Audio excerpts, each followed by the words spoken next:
For those who don't know what Thomas the Tank Engine 1984 is, it was an original cartoon that ran from 1984 to 2021, which is a staggering 37 years of running. However, the franchise absolutely sucks now.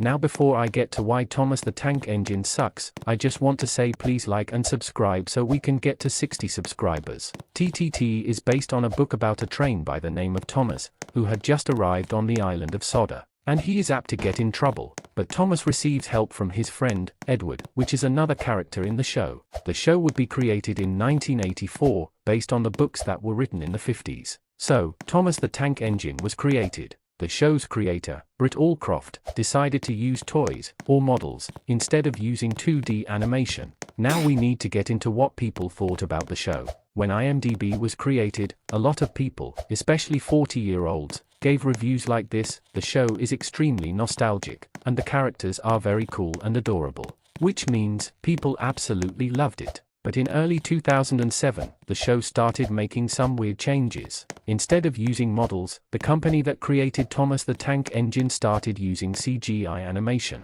This is generally due to the fact that the company wanted the characters to show more action and more emotion, making the TV show more interesting, and due to the fact that the British government was offering tax breaks on CGI animation. But looking at reviews on IMDb, this barely made an impact, as more people liked the models than the animation. They would continue to use CGI animation, until unfortunately, the show was cancelled in early 2021. There was going to be a 25th season, but it was cancelled because there was another TTTE show in the works. This would be a 2D animation continuation that people absolutely hated. And I hate the 2D show too. People call it as a downgrade from the original cartoon. Anyway, this is the end of the downfall of Thomas the Tank Engine. Bye.